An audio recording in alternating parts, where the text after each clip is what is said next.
What is up, guys? Welcome back to another video of the Football is Vida channel, where today I'm here to give my opinions, my analysis of an amazing game for us Barcelona fans today, which was the destruction, humiliation, and embarrassment that Bayern Munich received today, which they lost 4-1. Yeah, you heard me right. 4-1. Barcelona destroyed Bayern Munich today, 4-1 with a hat trick from Rafinha, a goal from Lewandowski, and one goal from their side with Harry Crack Cocaine. But yeah, wow. Wow. What a performance. What a game. And honestly, what a win, which was a very, very important win. Because obviously, going into this game, it was a must win. Not only because we need to get our get back against Bayern, who for the past couple years have been humiliating us in the Champions League. They scored many goals against us. I don't think we've scored against them since the 8-2. So it's been a while. And we needed to get our get back, especially since Muller, like, oh, we're coming, Martha, we're coming. But not today, motherfucker.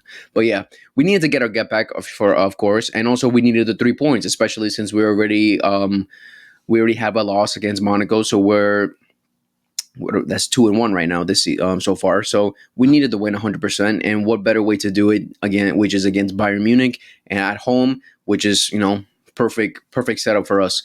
Obviously, going into this game, this was obviously a game that we needed to win, not only because of the 3 points, but because this was our first real test this season, because we haven't really been tested with the high-level team this season.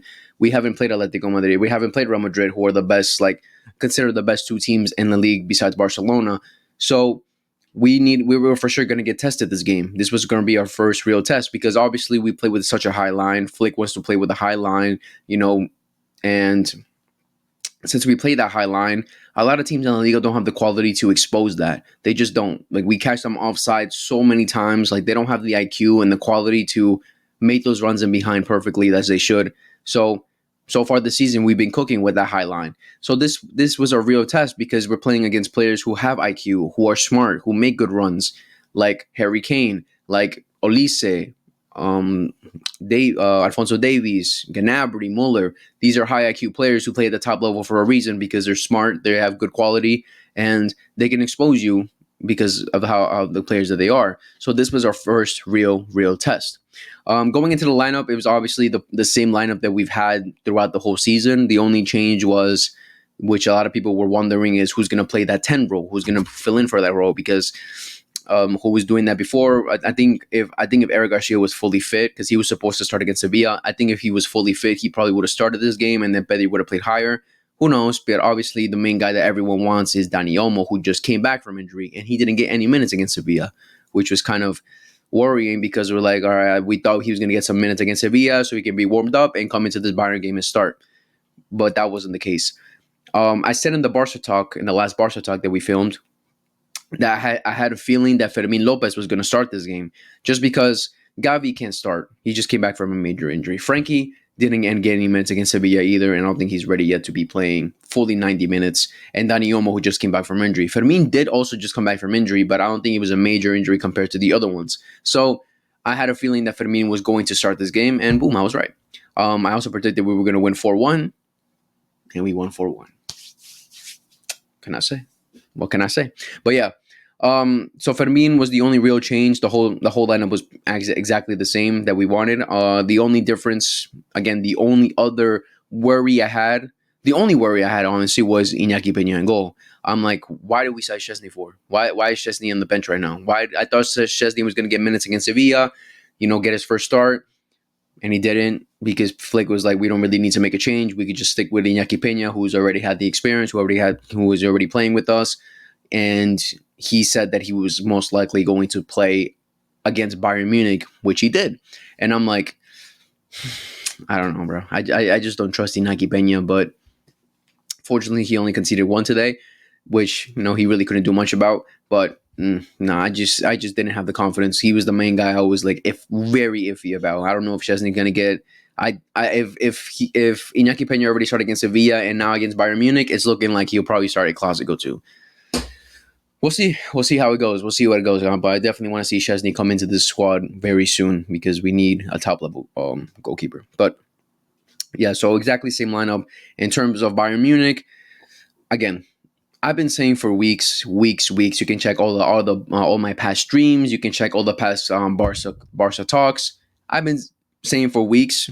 I was not worried at all about Bayern Munich. I wasn't. I just weren't. I wasn't worried about them at all. The only thing I was worried about Bayern was the baller that they have with Musiala, who didn't even start this game because he was injured. He came off. He just came back from an injury. He only had 2 days of training, so it was pretty obvious that he wasn't going to start this game. That was the only worry I had coming into this matchup from weeks behind. But besides that, I didn't really care. I didn't really care. I wasn't worried about Ulisse. I wasn't worried about Harry Kane. I wasn't worried about any of them because the way Barca have been playing this season just gave me so much confidence that if they do get a goal, like, because I predicted for one more because of the fact that Iñaki Peña's in goal. Like, he probably give up some Bozo moment and stuff like that. But if the way we've been playing this season just gave me so much confidence that I had no worries at all that we were going to win this game. I've been saying it for weeks for a reason. So again, Company, he's just not a top manager, right? He's just not a top manager. The only reason he got that job is because no other person wanted the Bayern Munich job. Like, they basically, all the top 2 coaches rejected Bayern, so that's why they had Company. But all these little wins that they had, where they were winning 9-2, 5-1, 4-0, like, I wasn't worried at all. I even said that their biggest test, like, you can check my past the past videos, I said their biggest test is going to be against Aston Villa and Leverkusen. Those were the top teams that they were going to face, and that was going to be the real test to show me that, should I be worried about Bayern Munich? Should I? They tied against Leverkusen and they lost against Aston Villa, and then from there I was like, even further, like, I was like, yeah, I'm not worried about Bayern Munich. I'm not. So, and I was right. There was just no worry about Bayern Munich. I really couldn't say that because when you look at the first 20 minutes of the game, probably there was a lot of worry, but still, I was confident that we were going to this game to win. Obviously, so again, they've had their lineup that they had throughout the season. Neuer in goal, Upamecano, Kim Min-jae, who I've said I'm not worried about them because they have a lot of bozo moments. Upamecano, we've seen so many bozo moments with him. Like, he's just not like a solid defender that you would want for your team. Kim Min-jae, after the Champions League last season where Vinny literally exposed them, I was like, fuck out of here, you're not top. Alphonso Davies, again, he fell off a cliff since Flick. Like, he's just fell off. Like, he's just not been the same player. Guerrero on the right. I was like, you're playing a left back and right back. Don't really care. Double pivot of Kimmich, Paulinho. Again, I don't rate them like that. Up top, they have Harry Kane, Olise, Gnabry, and obviously, what's his name? Thomas Muller through the midfield. Again, Thomas Muller only played because Musiala was injured. And then their main guy is Pavlovic, who's been playing the double pivot with Kimmich so far this season, but he also picked up an injury, so it was Paulinho coming into this game. Again, I wasn't really worried. So, I streamed this game. I was like, so you can check my stream, twitch.tv/FEBLeo10. You can see that, I started the stream, the game started, we were chilling, we were having a good time. I was like, all right, let's go, let's do this, boys. Come on, let's get this win. Checking my phone. I was like, all right, yeah, I'm confident. Get some touches in the ball. I look away and I'm like, all right, let me check my stream. Look up. Goal! What the fuck? 44 seconds in, not even a minute in, we score the first goal. Rafinha scores his first goal, goes around the goalkeeper beautifully and finishes it like a G. Motherfucker, I was like, what the fuck? There's no way we just scored this early. Ain't no way we just scored this early. Balde gives the ball to Lewandowski, who drops deep, makes the pass to Pedri, who gives a first-time pass to Fermin. Fermin sees Rafinha making the run. He gives it to him. Obviously, a bit of luck because it hits off Kimmich, and then boom, Rafinha one-on-one with the keeper, goes around him, squares it, goal. 1 minute in. I was like, wow, we are going to destroy them. We're going to beat them. Easy dubs. Easy win. The whole team is celebrating. Everyone's happy. Let's freaking go, boys. Let's go. We're going to annihilate them. Then from there, for a good 20 minutes, they were all over us. I was like, wow, we're going to concede. There's just no way we don't concede. There was just no way. Bayern Munich just kept touching the ball. They just kept passing. They just kept trying so many times, making that little over-the-top through balls. Literally all they've been doing for those that play FIFA. LBY, LBY, LBY. Over the top through balls, over the top through balls, over the top through balls. Is where it worked a couple times and it didn't work a couple times. They were off. They were called offside like 3 times and they went and worked a couple times too. But I was like, what the fuck? What is happening right now? This is bad. We're gonna get exposed. We're getting exposed right now. If this is Real Madrid, we're gonna get destroyed. Like, oh my god! Like they kept doing it. They kept doing it. They kept doing it, and I was like, eventually something's gonna work. Eventually, they get an offside goal from Harry Kane, who was just offside from across. I think it was from Guerrero, if I'm not mistaken, or at least hit one of them. And I was like, fuck, all right, we need to wake up. We couldn't complete more than 5 passes. We just couldn't. The one thing, again, I don't trust Iñaki Peña for a reason, and it shows the levels between him and Ter Stegen. There were multiple occasions where Iñaki Peña could have made a long pass through the middle, just ball it through the middle like we know Ter Stegen is able to do. And every single time, he just kicks it forward to Lewandowski, who every single time got bitched by Kim and Jay or Upamecano. Like they beat him to every header, every single time. We couldn't get out. We couldn't complete more than 5 passes. Bayern Munich were all over us, and I was like, "This is not good. This is just not good." After they got their goal taken off, I was like, "Well, we need to start playing the ball more." Like Pedri, Lamine didn't for the first 20 minutes didn't do anything. We couldn't give him the ball. We couldn't get Pedri the ball. We couldn't do anything. We couldn't get out. Bayern Munich were man marking perfectly. They were defensively doing very well. They were attacking us very well. We couldn't do anything. We were leaving Olise and Gnabry so open. And that's when they got their first goal. Olise switches it over perfectly to Gnabry, who was all alone by himself, had so much space, drives the ball in, crosses it to Harry Kane, and Harry Kane, like a G, scores the goal. For me, Harry Kane was the best player and was their best player in the first half. I think he was everywhere on the pitch, like dropping deep, going forward, making runs, making good passes. He was their best player in that first half, and I was like, damn it, because this was also a battle of the strikers. Because at that point, before he got his first goal, he was on 13, and Lewandowski in all competitions, and Lewandowski was at 14. So this is a battle of the strikers, who can score goals, who cannot. They both ended up scoring, but this was he was scaring me. Now no other player besides him was scaring me, because I was like, this guy's gonna. He was like literally dictating the game for them. So they get the first goal, they get the goal back, and I'm like, shit. Well, they're gonna keep doing this to us? Come on, what's happening? And then we wake up. We wake up after they score the goal. We wake up. We start making passes. We start playing our game, and that's when we started getting right into the game and playing the way we have Barca should play against a team like Bayern Munich, against any team, honestly, controlling the ball, controlling the game as they want. Like they were doing what we do to other teams. They were doing it to us. But after the first goal, when they got their goal back, we did it to them. Yet again, that's when everyone started waking up, and then we saw Lamine started getting the ball more. And Lamine,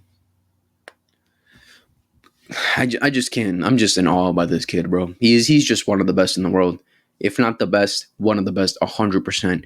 Like, this kid is just insane. Every first touch was delicate and pinpoint perfect. Every pass he gave him, he just got out of it easily. Alphonso Davies, Gnabry couldn't handle him. They couldn't handle him. He was perfect. The whole game, he was perfect. Like, this kid is just different fucking levels, bro. I'm in awe about how we're so blessed to have a kid like Lamine Yamal, because everything about him this game was just perfect. Like, he was the main guy in the first half who started changing the game up for us. Without Lamine in that first half, we were struggling. Lamine was literally that guy in the first half for Barcelona against Bayern. So what a game from Lamine Yamal, and especially the first half. Lamine Yamal, let's see, the second goal was Lamine Yamal puts in a ball to Fermin Lopez, where Kim and Jay jumps for the ball. It goes over him. Fermin Lopez goes and attacks the ball. A little bit of deflection going, and then lands for Lewandowski. Lewandowski taps it in, goal. Second goal comes in. Obviously, the controversy is that Fermin shoved Kim and Jay. Obviously, when you look at my stream, I was like, get the fuck out of here, bro. Come on, that big-ass dude getting pushed. A little shove is going to ruin his... Like, come on, get the fuck out of here, bro. They better not. They better not take that goal away. Get the fuck out of here. Obviously, in the moment, you're going to be biased. But, again, if it happened to us, we'd be pissed. So, yeah, it was a foul. But, fortunately, we got away with it. But yeah, I don't know what Vardred are like fucking complain about it. Vardred, I don't understand. But yeah, let's go. We get the second goal, and then boom, from there on, again, we keep attacking. They were attacking us a couple of times. They got through a couple of times, but they didn't take their chances. And then the third goal, Casado.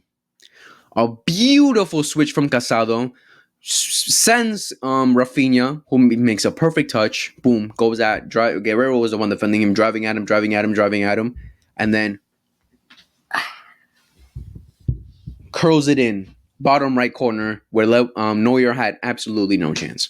Absolutely no chance. And what a goal from Rafinha with his weak foot, bro. I was like, there's no way. He's the last guy I would expect it to fucking make a goal like that with his weak foot, because sometimes with his left foot, he's not amazing. So the fact that he did that with his weak foot, I was like, what the fuck?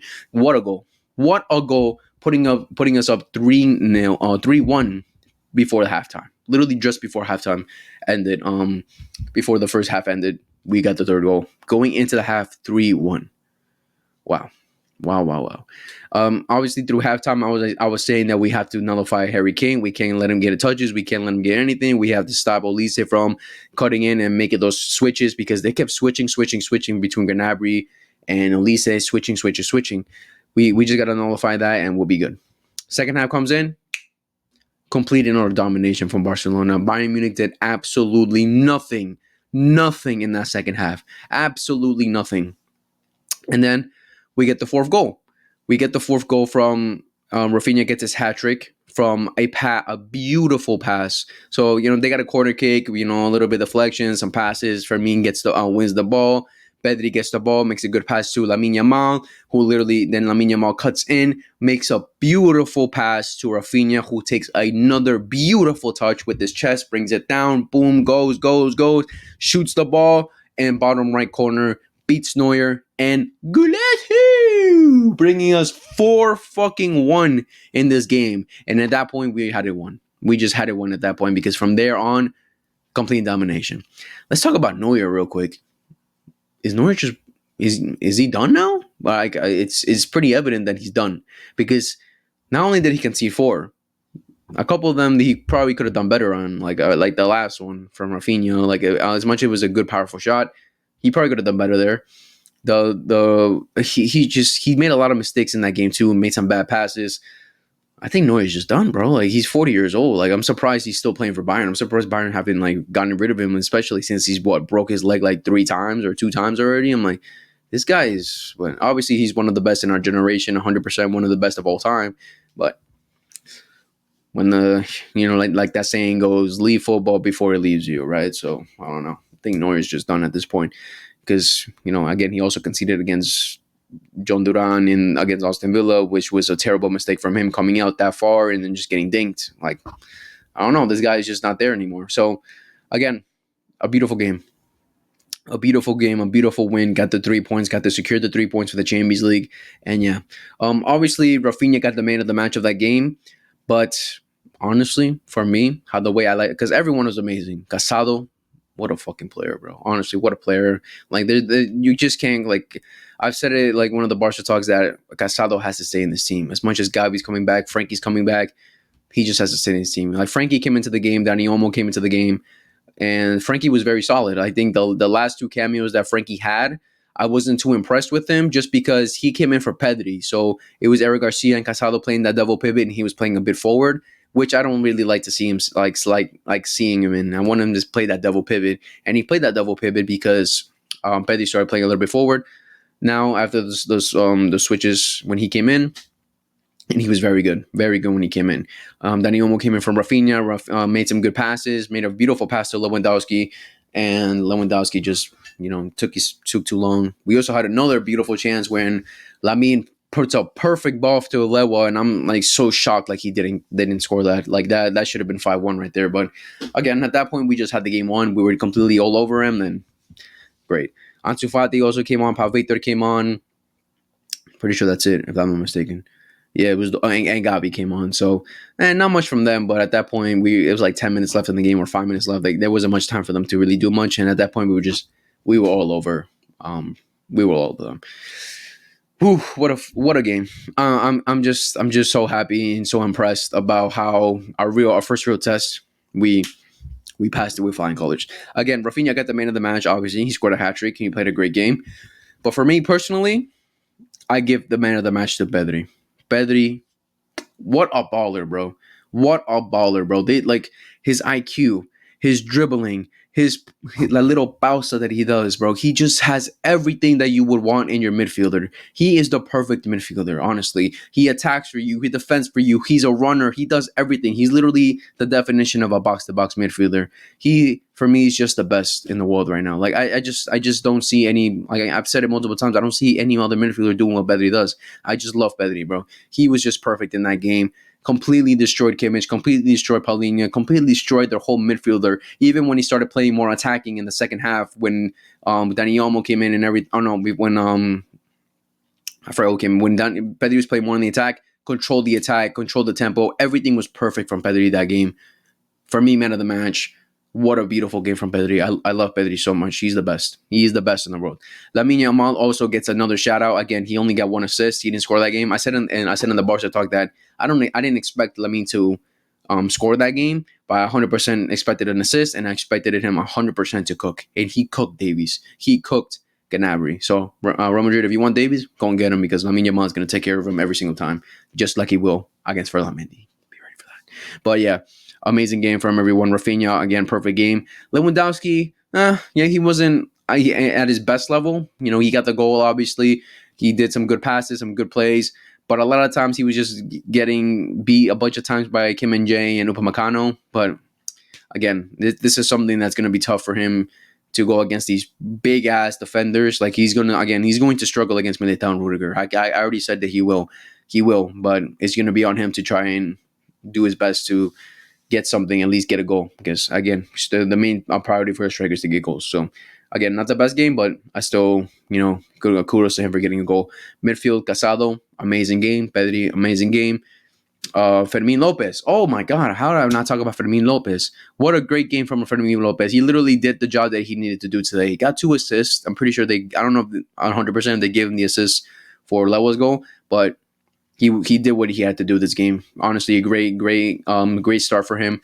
I think it was his first start, honestly. It's also Rafinha's 100th game, which is awesome, too. Honestly, great game from Fermin Lopez, too. Defense, Inigo and Kubarsi, again, showing how amazing they are as a center-back pairing. I'm in awe of how much Inigo has improved after the year, because last year, Inigo was just out of favor 100%, and Pau Kubarsi was obviously the guy with Araujo next to him, but now he's doing it with Inigo. So, is it Kubarsi making defenders better? Who knows? We'll see. It's a question to ask. Is Kubarsi the one that's making his partner better, or is he? I don't know. Like that. That's what I'm saying right now. Like, he's the one making his partners better. He's done it with Conde. He's done it with Christensen. He's done it with Araujo, and now he's doing it with Inigo Martinez. Kubarsi, bro, 17 years old. What a player, bro. What a player. His passes are just A1. Oh my God, bro. 99 passing on that guy. FIFA changed that up. Jules Conde, kind of iffy in some occasions. There were times where he let them in a little bit too easily, but again, still a solid game from him. And Bodley too. Sometimes he let them drive in a little bit too much. Attacking wise, he wasn't amazing. He wasn't perfect, but he did what he had to do this game. And Iñaki Peña conceded 1. There were some chances where he could have caught the ball a couple of times from corners. Like, again, he just lacked confidence, and hopefully he builds confidence to be better. But we'll see how that goes throughout the season. But again, amazing, perfect, and astonishing game from Barcelona. And now a great start to the death week that we've had for this season, because we had the exact same last season against when we had PSG and Real Madrid. That's in the same week. We had PSG at home for the Champions League, and we had Real Madrid on the weekend away from home for the league. And we lost both of them. So this time, we had Bayern instead of PSG, and we beat Bayern at home. Now Real Madrid, you're next. But yeah, I'm confident that we could get the win on Saturday.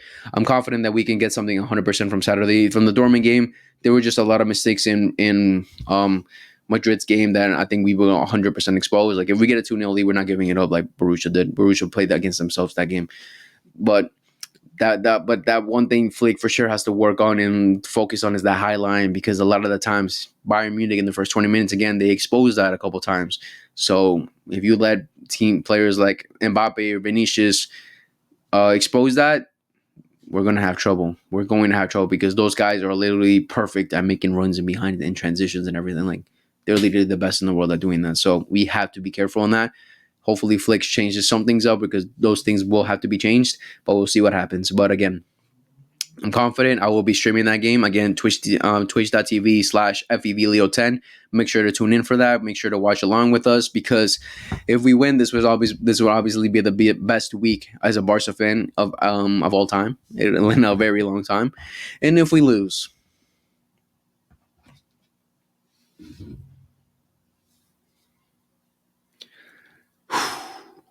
I will have to eat this chip. I made a bet that if Barcelona lose, I would have to eat this chip. Barca, don't fail me.